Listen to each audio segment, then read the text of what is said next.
ये लो। पता है, पिछले 1 वीक से मैं तुम दोनों को नोटिस कर रही हूँ कि तुम दोनों के आपस में कुछ अनबन हो रखी है। फिक्स क्यों नहीं कर पाते हो इन चीजों को? मिस्टेक्स को अगर एक्सेप्ट कर लोगे दोनों में से कोई एक भी, सिचुएशन नॉर्मल हो जाएगी ना।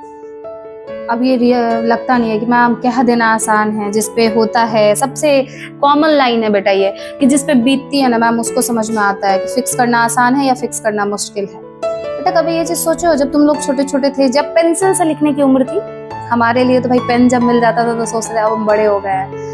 तो ना जिस समय पेंसिल से लिखने की उम्र थी तुम लोगों की, उस समय तुम लोग कैसे पेंसिल से लिखते थे और मिस्टेक हो जाता था, फट से इरेजर उठाते थे, फट से उसको इरेज कर देते थे। क्यों? क्योंकि तुमको पता था कि तुमसे मिस्टेक हुई है और उस मिस्टेक को फिक्स करना भी तुमको आता था, इसलिए तुम इरेजर का हेल्प लेते थे। तो वो चीजें तो 2 व्यक्ति आपस में बात करके भी कर सकते हैं बेटा।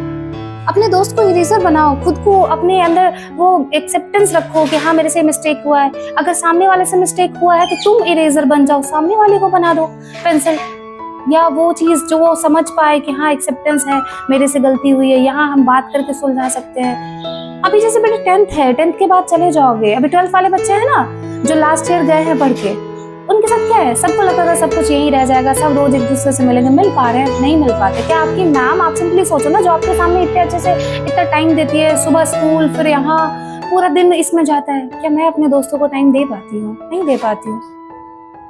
जब जो सिचुएशन में आप हैं उस सिचुएशन में बेटा खुश रहना सीखिए। अगर आप खुश रहेंगे प्रभु आप पे कृपा करेंगे, और कृपा करेंगे तो उनकी कृपा का तो अंत ही नहीं है, आप अच्छा करेंगे फिर।